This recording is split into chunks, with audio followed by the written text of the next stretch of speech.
Hi, everyone. I'm Akanksha, and I am the Content Marketing Manager with Delta Q Technologies, a Zappi Group company. I'd like to welcome you to this session. Please remember that this session is also being recorded and will be available to watch on demand following this session. With that, I would like to introduce Sarah Jensen from Power and Motion, who will be the moderator for today's panel discussion on the impact of battery technology and the adoption of electrification. With that, I will now pass it on to Sarah to welcome our other panelists. Thank you so much. And hello, everyone, and welcome to the panel discussion on the impact of battery technology in the adoption of electrification. I'm Sarah Jensen, Executive Editor of Power and Motion, and I'm excited to be back as a moderator for the Zappi Group's 2025 Future of Electrification Conference. Joining our panel discussion today is David Del Pazzo, CEO and CTO of ELSA Solutions, Paulus Gentile, Chief Technical Officer with Flux Power, and Joe DiCarlo, Director of Sales and New Business Development with Panasonic. In this session, we will discuss battery technology and the key factors shaping the evolution of this technology in the adoption of electrification across industrial machinery. If time allows, we will also answer questions at the end of the discussion. During this session, it is important to keep in mind that electrifying industrial machinery offers significant return on investment and emissions reductions, primarily because these machines operate continuously, unlike cars, which spend a considerable amount of time parked. The key focus is maximizing battery utilization where it truly matters. Any skepticism surrounding electrification often stems from assumptions based on electric cars, but that is not our concern today. Our discussion is centered on industrial applications where electrification can drive efficiency, sustainability, and long-term value.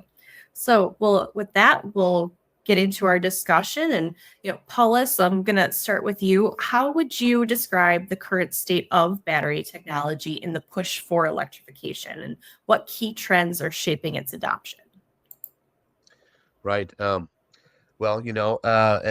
just mentioned, in the industry, it is very different than automotive. So something like electric fork trucks, forklifts, these have been electrified for a long period of time. A lot of what we're seeing is really a trend of changing technologies, moving from lead acid technologies to lithium technologies, especially where the price points make sense. So for intense operations, where you have 15-minute breaks and half-hour lunches, and opportunity charging is a possibility. It's been fairly well proven by now that moving to electrification, and especially with lithium, it ends up saving a lot of money in the long run. Those are the general trends that we're seeing. There are lots of people in this space. The electrification is also moving to lots of other equipment, things where propane was once used, or even diesel. Solutions are available that allow these types of equipment to also be electrified. And I'll pass on to someone else. I would like, first of all, hello everyone. My name is David Del Pazzo, and I'm from ELSA Solution, an Italian company. So I have some point of view which can be slightly different from others because we work in different countries and in different continents. However, I would say that one of the push for electrification we are following in the construction machinery is that there are specific requirements for a very wide range of charging solution, from onboard charging to off-board charging, depending on the kind of machinery and depending on the type of application for that specific machinery. There is always a specific need for a charging solution which might differ a lot from another machinery, even if the lithium battery mounted on board is quite similar. Not only that, but the charging solution and the charging architecture is usually related to the flexibility that the end user might require. And Joe, do you have something you'd like to add on this topic as well? Sure. I think, Sarah, I'd probably break it down into almost 3 buckets, maybe 4 buckets, in terms of shapes and trends. The first bucket, I think David and Paulus talked about, was more on the technology side. I think trends that are shaping, whether it be lithium-ion, lower cost solutions that are becoming available, capabilities of fast charging or opportunity charging, technology that are advancing not only from folks in the battery space, but also, companies like DeltaQ that are also really getting much more technical in terms of algorithms to shape charging solutions to make these trends available. The second bucket I would probably put it in is more on the geopolitical, right? So I think we can't get away from the geopolitical. There's a lot of geopolitical things that are reshaping some of these trends, how people are starting to look at battery supply chains or supply chains in general in order to help offset whether it be tariffs or shutdown or whatever. I mean, I think we all learned from COVID that you better have a BCP or business continuity plan, or life is not going to be very happy for supply chain teams. And last, the third bucket I'll put in terms of sustainability. I think more and more you're hearing about that as corporate boards of directors are starting to talk more about sustainability and what we do with these very large modules over the next 5 to 10 years, right? It's going to be 10 years from now, we're going to have a 1 million or 2 million EV batteries, and what are we going to do with them if we don't have a place to be able to put them? And in terms of trends from the Panasonic side, I think that what we're doing probably a lot, what others are doing, really a trend shaping it is, as we all read in the AI, right? So I think AI is really allowing the advancement or quicker adoption or advancement of trends or capabilities for R&D, really making the processes a lot more efficient, right? So we're using that today, and I'm sure many others are using that as well. So that's kind of my take in those three buckets and trends for the adoption and trending. Mm-hmm. Okay. And so how do battery production and maintenance costs influence electrification adoption from each of your perspectives? And David, I'll start with you this time. Mm-hmm. Well, in my opinion, battery cost reduction is a positive thing, especially if we talk about lithium battery production costs, because Mm-hmm. the lithium batteries have some advantages that can be very popular, like the fast charge and opportunity charge management. And this advantage can make the technology more popular, but also EV battery technology more popular. Mm. So if we try to think to just a car with lead acid battery, an electric car with lead acid battery today, there would be no possibility to sell it.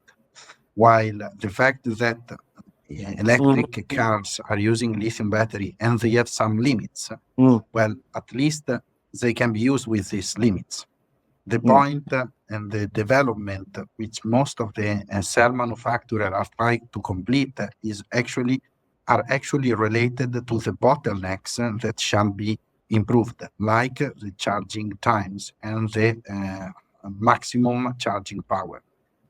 This and the cost, so charging power and the production cost, will be the paramount with which the technology can be very much widespread in 3 to 5 years from now compared to what we are right now. Mm-hmm. Joe, do you like to Yep, answer very that, good. or?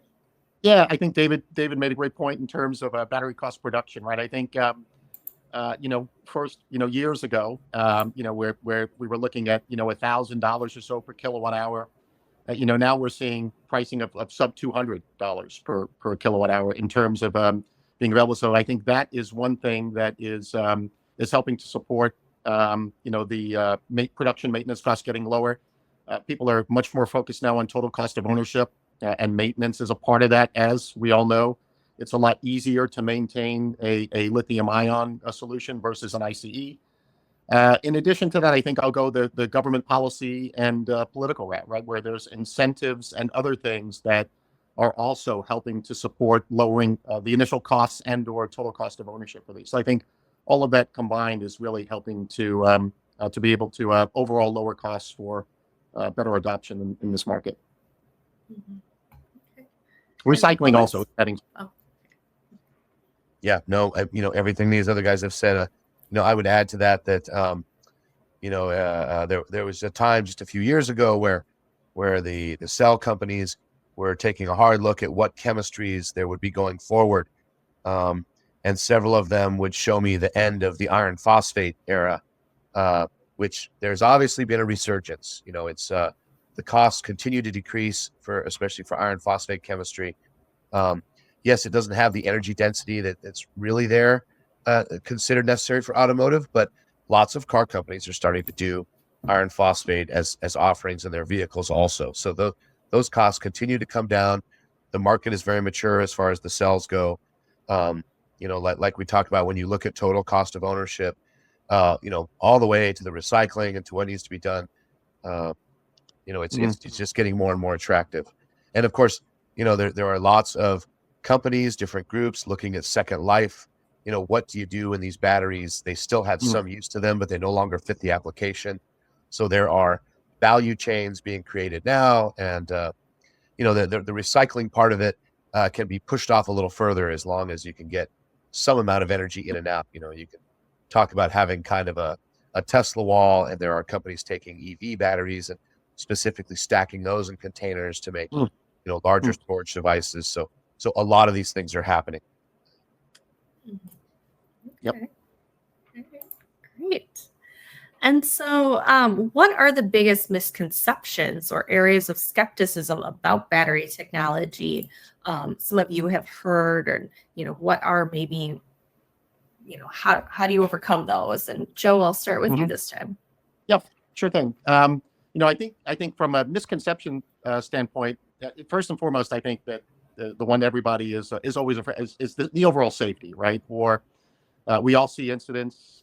We all see things that happen in the marketplace, catastrophic failures, fires, and so on and so forth. But in general, I think, and while those incidences do occur, it's and I don't want this to be more of an excuse, but it's generally very, very small compared to the amount of batteries that are out there. However, that being said, we're also doing, Panasonic is, and even Delta Q is doing a whole lot to be able to ensure overall safety of the entire system. And so I think there's a lot of that's going on. So while people still have this stigma of lithium-ion batteries or lithium-based batteries, right? Because even phosphate, while more thermally stable, we know it still combusts, right? You can still make it combust, although the bond is still stronger and the higher temperature at which it goes into a runaway, but it does go into a runaway. But in general, it's the safety portion of that. And companies like that have spent a lot of money and research and development in order to be able to help ensure the safety. Some of the other things that are more common, I mean, believe it or not, I've been in the battery industry for almost 30 years, and I still get questions on memory loss, right? Are your batteries memory loss? Believe it or not, I still get that question, and even today, and that that's a misconception. Oh, if I leave this plugged in, or it's at a high state of charge for extended periods of time, I'm going to lose capacity. I'm going to lose this. But again, Panasonic on the cell technology, other charger manufacturers like Delta Q on the charge. We've all done lots of things in order for us to be able to debunk a lot of these misconceptions that are happening in the marketplace. So really, it's safety, environmental, and overall, just performance issues that we're able to tackle. Mm-hmm. Okay. Paulus, how about you? What are some of the skepticisms and misconceptions that you hear?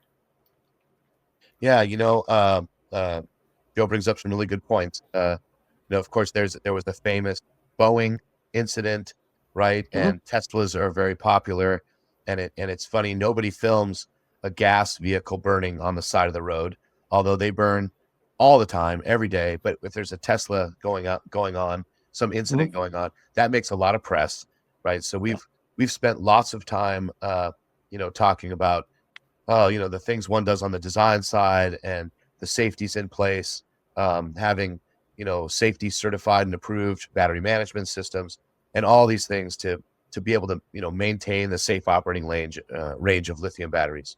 So there's an awful lot of work that goes into making sure these things operate within their specified envelope, but that they stay safe and that the operator cannot accidentally somehow, put them into a dangerous state. So, there's lots of misconceptions. People see the hoverboards, and all this stuff that comes out of popular culture is something that we have to communicate around all the time. For the most part, when you operate a lithium battery, there are multiple systems that are continuously monitoring that battery that keep it in the safe zone. And not only that, you can see telltale signs, and most of the systems will fault out if there's something wrong. So really, people are nervous, but these things really are very safe, and especially when you compare, as Joe did, iron phosphate to some of the other chemistries. The incident, if an incident does finally occur with an iron phosphate, it's a 30-minute long incident of kind of some hissing and some things, and it's not nearly as how should I say, exciting as some of the other chemistries where all the excitement occurs within a couple minutes, and there's 10 times the gas produced. So that's where you see your hoverboards on a video, blowing up a garage or something. That's not the case when it comes to industrial equipment and the way a lot of these things are designed, right? Really, everything is self-contained, and it's very safe, and you have time if something is happening. So, right. Yeah.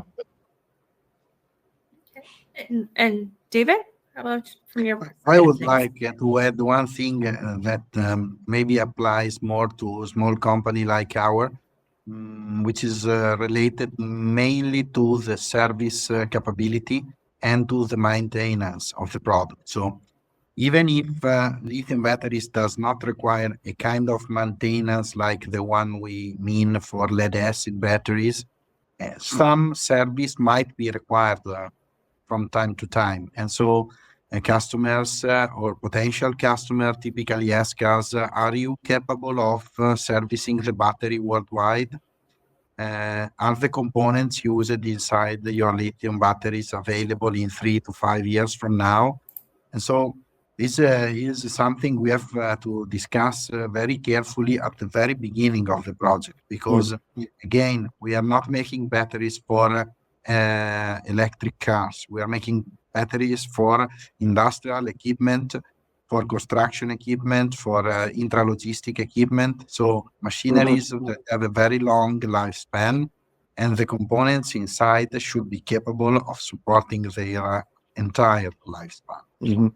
This is something that in some case is important as to be considered for the design of the battery, of the battery pack, and of the machinery itself.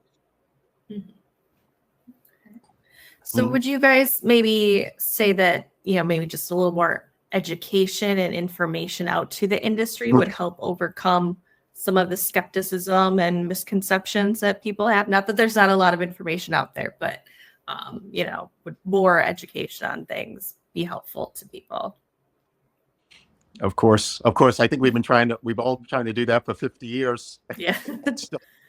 But yeah, I absolutely. I think that, but I think that, the mediums have changed quite a bit now. So as you mentioned, Sarah, there's a lot more information is available. I think on the, not only on the engineering side, but even on the supply chain side, the counterparts that you work with are a lot more intelligent because they have, through AI, whether you're using Chat or whether you're using Microsoft Code, whatever you're using, that information is a lot more readily available to be able to help educate a lot of people. So when they're asking you questions, they're either, sub-tier questions because they already have the main questions that are being asked. So I think that's helping a little bit, but I think still a ways to go in terms of education. I don't know if Paulus or David has anything additional, but yeah. If I can add, education is very important. Sometimes we found that Wikipedia is not good education because we are not talking of consumer goods. So before asking Wikipedia or Google, ask the supplier, because it might be very different compared to what you thought. This is important. I have done many meetings with people who were very well prepared thanks to Wikipedia or Battery University or whatever. And they are excellent website, but that is not the case of industrial products. So maybe for consumer goods, perfect. For other thing, it's better to make a phone call like boomers used to make, and then discuss and find a solution. Sounds very old, but it's still very efficient. Mhm. Yeah, no, I would third that if I could. That is one of the problems is that so much is focused on the EV space. And the thing is, electric cars are new, and there are all kinds of difficulties. And these things, like we've said, they do sit. Whereas industrial equipment, especially a 24/7 distribution center, they're running nonstop, right? Maybe Sunday afternoon is off or something, and so these products are available to or are able to handle this workload continuously. The previous technologies just couldn't do it. Lead acid, there's a mantra of 8 hours of work, 8 hours charge, 8 hours cool down. And lithium, quite frankly, compared to lead acid, it runs much cooler. It's got a much lower internal resistance, a lot less energy wasted, by the chemistry and by the modern charger infrastructure. So you're really very efficiently putting energy into a bucket for use and being able to use it. And so it's a whole different world than what you see as consumer goods and what most of the education and the buzz out there is about. Electric forklifts have been around for years and years and years, and they're doing an okay job. The industry was set up in such a way that the work could be accomplished. And so that is much, much improved by the lithium technologies that exist on that industrial side. That, it makes good business sense. We don't talk about the parity between internal combustion and battery powered vehicles and when will they cost the same. That's an automotive problem, right? It's already well understood for industrial equipment that it's easier to maintain. It's simpler. Yes, just as David said, we like to talk about maintenance free, but there are wearable components, contactors, charge plugs. These things do need to be swapped out. A battery may go through several charge connectors in its lifetime, depending on the dirtiness of the environment and how much that connector's abused. These things melt occasionally. So, you want to make sure that things are easily maintainable. And that's what companies like us and Delta doing the rest. That's what we're all trying to do is, keep your uptime at a maximum and make sure that if there are problems, they are very quickly able to have a solution for them. So. And I think If I can add, oh, go ahead. sorry, to give you an idea, when an electric car have 100,000 miles, okay, that is 2,000 working hours. And that is an average distance that the consumer can make over 4 or 5 years. And they claim after 4 or 5 years, the battery is still perfect. Actually, the industrial battery make the same working hours in 4 months if it's on a forklift or on a pallet stacker or on a telehandler. So that is why I'm saying maybe similar technology, but totally different use. Therefore, totally different construction and habits. Okay. Maybe these figures are easier to see how the picture are different. Right. Yeah, excellent point. Yep. All right. Well, our next question, what innovations are making batteries more cost effective and shifting perspectives? Paulus, I'll start with you this time. Well, obviously we're starting to really see scale. Joe mentioned about the cost of lithium per kilowatt hour. When we started years ago, 15 years ago, the costs were pretty high, $1,000 a kilowatt hour. Obviously we could see the trend of costs coming down as, more mining and, the value, sort of the entire supply chain was populated. So, at this point, supply chains are fairly mature. All the material is flowing. Cell manufacturers are able to decrease their prices over time. Even now we're looking out a year at lower pricing, and we negotiate with the different suppliers to try to get to that lower pricing sort of sooner than later. So you're always trying to look out. There's obviously automations. So at this point, when you take a look at, say, some of the Panasonic products, some of these cylindrical cells, it's so standardized that there are numerous types of automated equipment to put modules together and to package these things properly. So, there are machines that do nothing but you load cylinders, cells on one side, and out the other side comes the modules that you need to build with.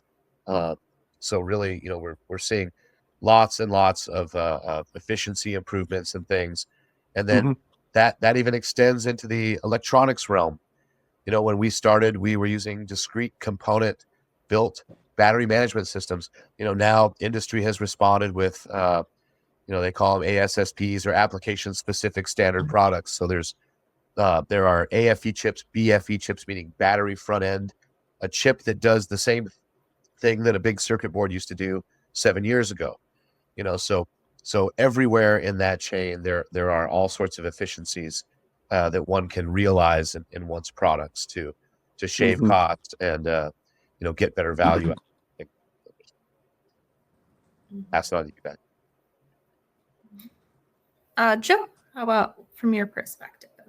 Yep, same. I think similar to to what Paula said, and it almost as Paula's talked about the cost of batteries. I've been doing it a long time, and it reminded me of back in 1993 and 18650s. You mentioned, Paulus, and I remember the days back in '93 we were selling 1.3 amp hour 18650s for about $18 a cell, and now yes, I know, but nowadays it's like you're getting double the capacity at probably sub $2 nowadays, right? So again, I think a lot of that costs are coming down significantly to help do this. So that's one. Basically production costs, scale, a lot of those things are helping to drive some of that.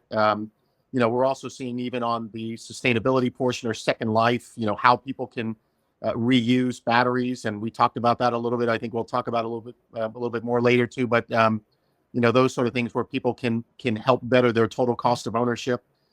Those are things that we're really seeing now, that people are able to take a look to see how they can get much more cost.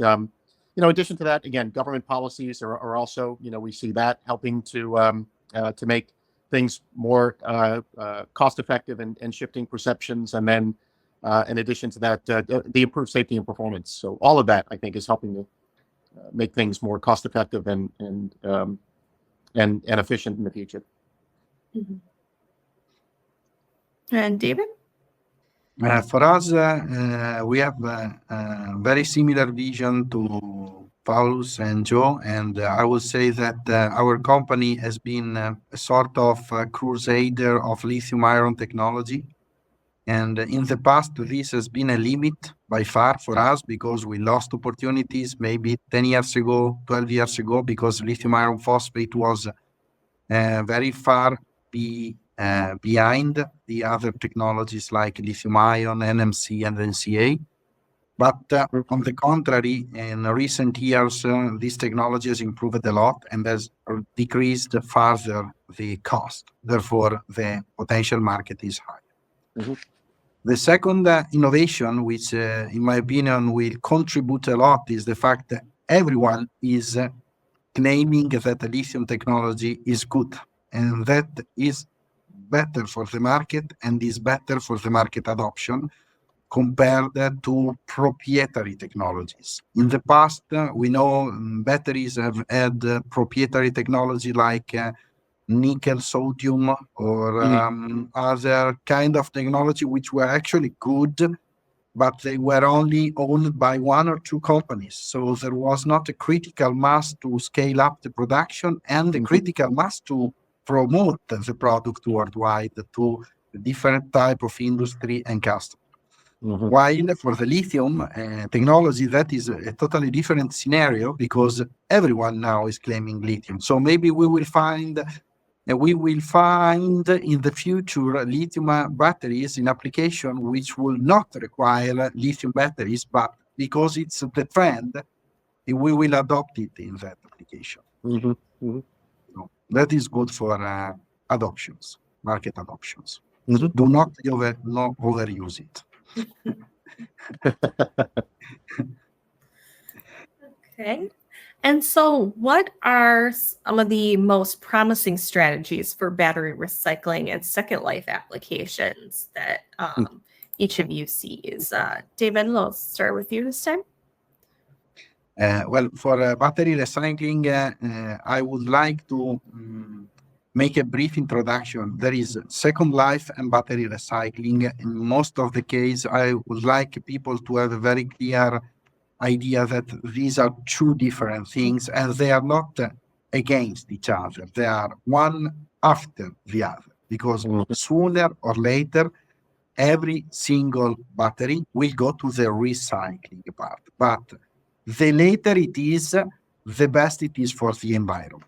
So if let's go back to the case of a new batteries. After 5 or 6 years, the batteries is not capable anymore of doing its duty.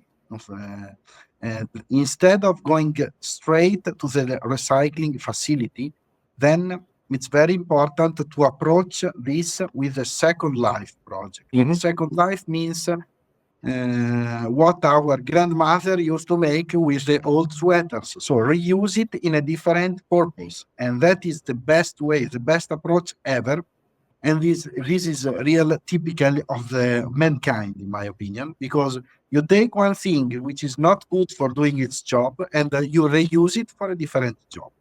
If this is successful, I think we have done a great step ahead for sustainability, because all the energy, all the efforts, and all the impact in terms of CO2 equivalent required to manufacture the first time originally the battery is spread over a wider period of time. And therefore, it is sort of returned better in terms of energy and capacity produced. This shall be the very important thing. The point is that most of the product shall be designed for having this kind of purpose. And that is not easy, because when a first product is designed originally, is made for the OEM of industrial machinery, the manufacturer of some kind of forklift. So it's not easy to put in line all the effort and the requirement of the manufacturer with the requirement of the second life project. That is very challenging, in my opinion. Okay. Joe, what are your thoughts on battery Great. recycling? I know. I think David brought up, a fantastic point in terms of making sure that we separate both second life as well as recycling. I think before we even get there, though, we're doing a lot of work today in what the initial part of the process in designing for recycling. I think that's, first and foremost, I think that's going to be very important in the initial design, how you can design for easier recycling. And so that's part of the process that we're going for today. Does it cost a little more money to do that? Yes, it does. But I think it makes it easier for you to recycle the batteries a little bit later. Addition to that, and in that design for recycling, we're also looking at the opportunity to be able to find opportunities to take out core blocks. So you're designing for, if you've got a larger module that has core blocks in there, should one core block go bad, having the ability to look at the possibility of replacing that core block instead of replacing the entire battery. So giving that battery a little bit longer term life to begin with. And these are strategies that we work on today with some of our existing customers. The second part is second life, is, as David mentioned, very important. So, for example, Panasonic does a lot of designing for second life where those batteries can be used in that application. It's no longer good in that application, but then the batteries can then be put into some kind of containerized server rack type of scenario, where that container is now powering factory guard shacks or factory model shops, or supporting other functions within a factory that would generally run off of grid power. So solar by day to charge the batteries, and using that power by night. So we have quite a few examples where we're actually doing that in our factories today to be able to support some of those functions. And then in terms of the recycling totally, It's public information. Panasonic has a partnership with a company called Redwood outside of Reno, Nevada, that is actually recycling raw materials, metals, so that they can be reused both in what I'll call a closed loop type of circular economy. So at the moment, we're just using the copper. So we're able to reuse the copper that's in the cell and then working on the technology to be able to start to reuse some of the raw materials. Because again, when these raw materials are broken down, they have to make sure that they're battery grade to be used in what we would call a fresh cell all over again. And that closed loop, because then those the raw materials can then be resold or reused at one of the two USA cell factories that we have, either in Reno, Nevada, or in Kansas. And so having that closed loop is also helping with some of those things that we're able to do to keep that continuous, say a circular economy, or reusing those metals to be able to lessen the dependence on supply chain, right? I think a lot of the world's raw materials, coming from some areas that have geopolitical risk. So if we can lessen that, now we don't have enough volume there yet, but over the course of the next few years, when we start to see really widespread adoption, and it's almost ubiquitous that we're using a lot of these instead of ICE, then we'll be able to get the scale to be able to see a lot more benefit from all of this. But we're already taking a step ahead to try to look at opportunities to be able to do that. Okay, great. And Paulus, from your perspective, battery recycling and second life batteries. Yeah. So we're actually, some of the things exactly as Joe said. Excuse me. If you look at what it takes to ship a battery, a large, 30 kilowatt hour, large block of battery, it's fairly expensive to ship it. Once it gets to the factory and they've gone through its life, it really makes sense to what other uses could it be used for right there. Right.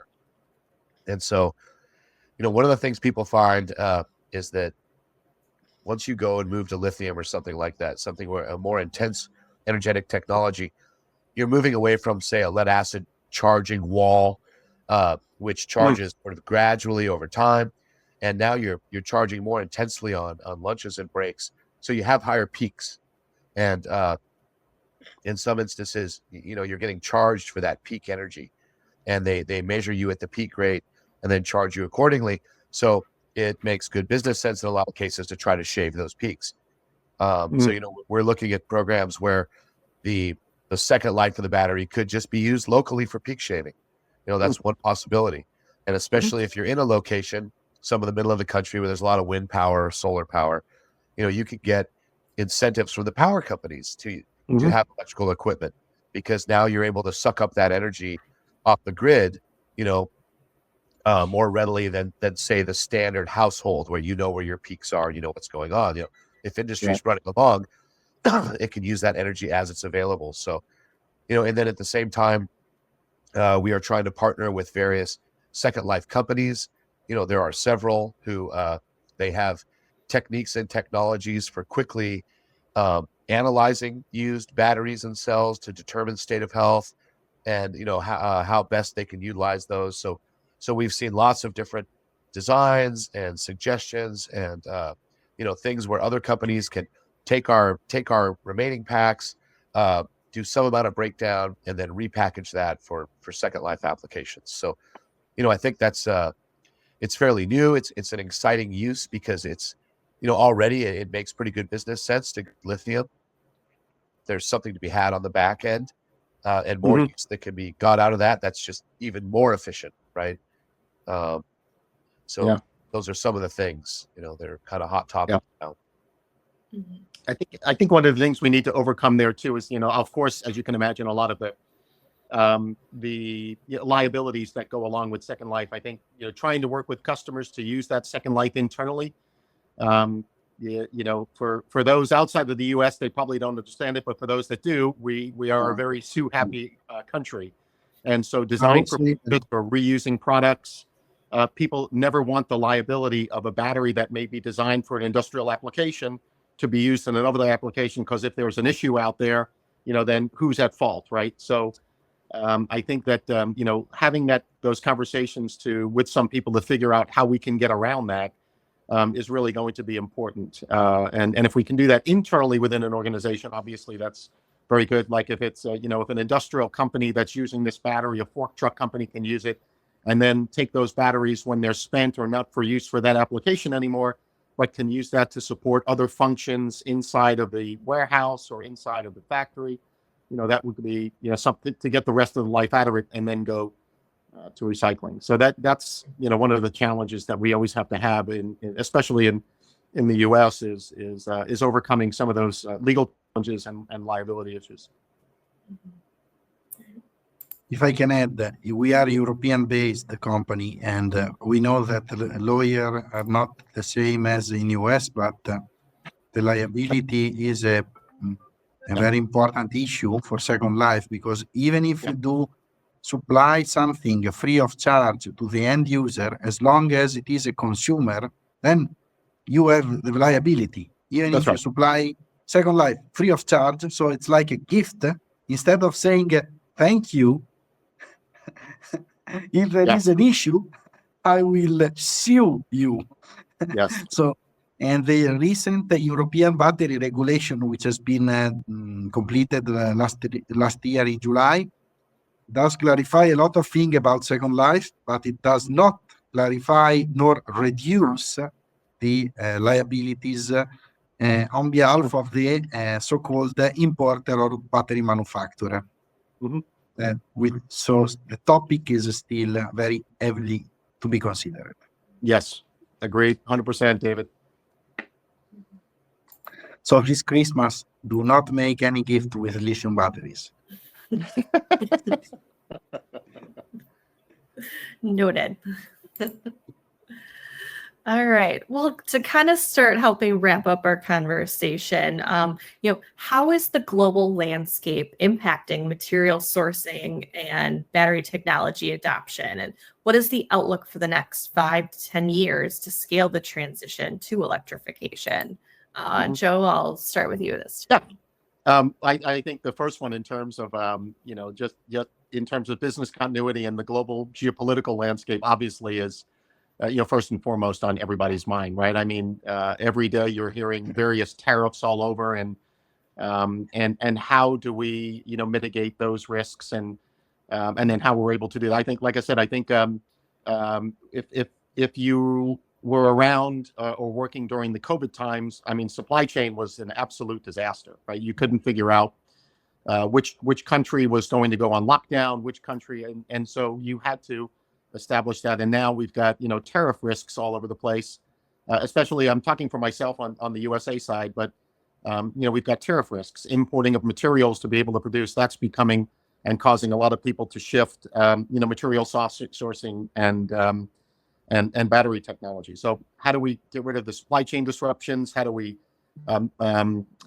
circumvent, or not circumvent, but more work our way around a lot of these geopolitical risks?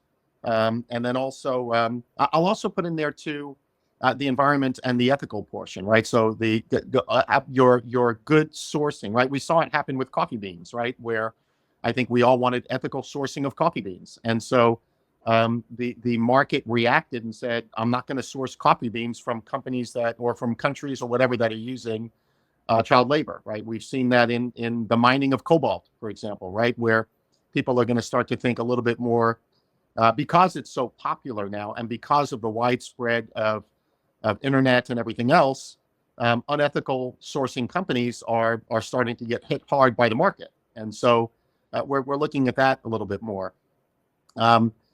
In the case of the next 5 to 10, good question on the next 5 to 10 years.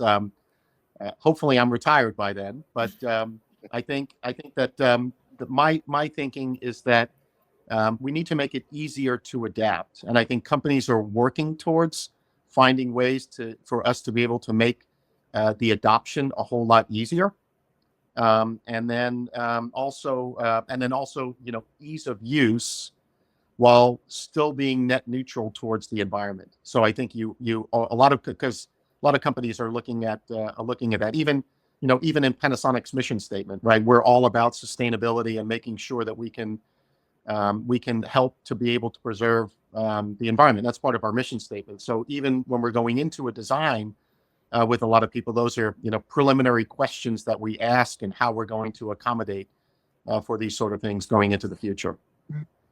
And it's much more so now than we have been in the past, because the batteries are starting to become a bigger concern for the environment. Paulus, how about you? That's it's an excellent question. It's a very interesting question. So just trying to talk a little bit to that 5 to 10 years out. One of the things we're seeing, excuse me, and I think you guys have all sort of seen it. You can experience this at every level, but hey, take your cell phone, and it wasn't just a few years ago. Suddenly there were all kinds of batteries to charge your cell phone rather than plug it into the wall, right? And I thought they were stupid at first, and then I think I have 10 of them now, right? Yeah, and it just turns out that it's a handy thing to be able to plug in some extra power to your cell phone when you've got to keep moving around, but you need to use it because you're using it for work and you're communicating, doing whatever you're doing. Suddenly those have snuck in everywhere. And years ago when I started, as almost a joke, I would take a battery camping with me, and I would power some silly lights and a bunch of things that one would never do while camping, and joke and say, look at my battery powered camping experience. And now when I go camping, there is a battery device on every single picnic table at every single campsite, either charging phones, powering a light, you name it, right? So in general, in the world, we are starting to see power sources, and most of them, of course, lithium batteries. They are sneaking into every nook and cranny. Even for my laptop now, I've got something this big that can charge it twice on the go in a mobile fashion, right?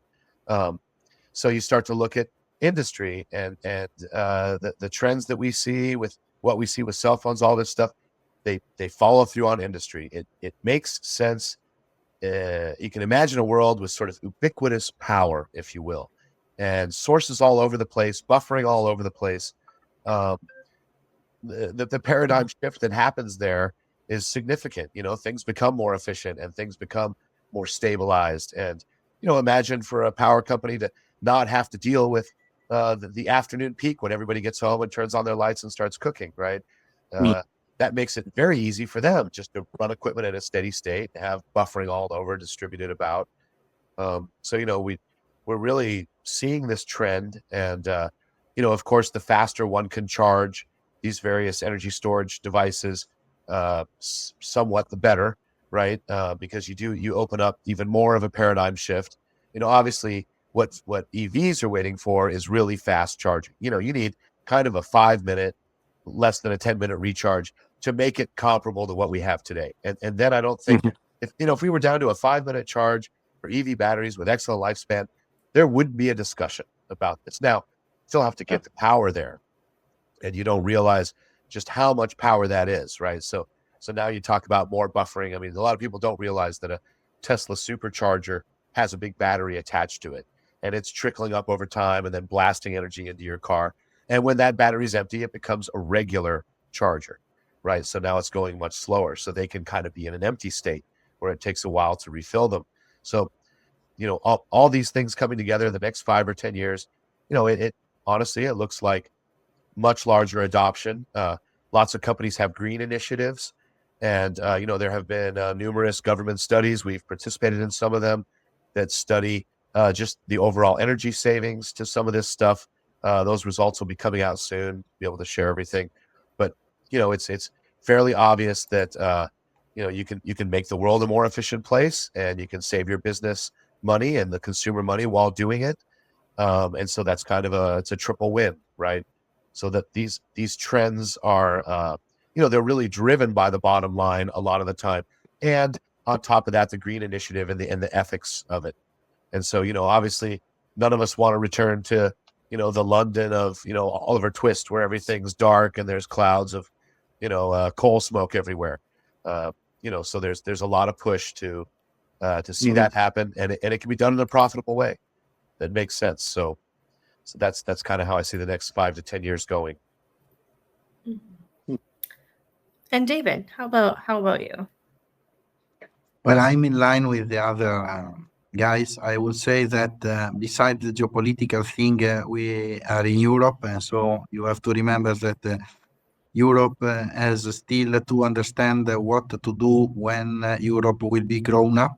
So we are at the mercy of Asian company for the technology. We are at the mercy of North American countries for the sales. We are at the mercy of other countries for the raw materials, and we are on top for building regulation and laws that we are cutting edge technology and efforts for European capability to make regulations. But beside this joke, I will say that the best approach for the future is to increase the energy density so that we reduce the mass of materials required to make lithium batteries, and that will reduce the impact on sourcing critical raw materials. And besides that, it's very important to tell that the lithium is one thing, lithium carbonate is different things. And I have been chatting a lot of time with customers which were very informed about lithium, but the materials used inside lithium battery is not pure lithium. It's kind of mixed materials and chemicals that are maybe somehow connected to lithium, but they are not the same thing. So the fact that the energy density will increase in the future is a matter of fact, in my opinion, and therefore I believe that sourcing raw material will be less and less a problem in the future. I hope so, at least. Indeed. All right. Well, I think that's about all the time we have for today. And so thank you, David, Joe, and Paulus for the great discussion. And I think our audience really learned a lot. I know I did. And thank you everyone for joining us today. Thank you, everyone. Thank Thank- you, Sarah, David, Joe, and Paulus Thanks, Sarah. for Thank- all of your insights. Everyone guys. else, please join the next session from the lobby, and thank you for attending.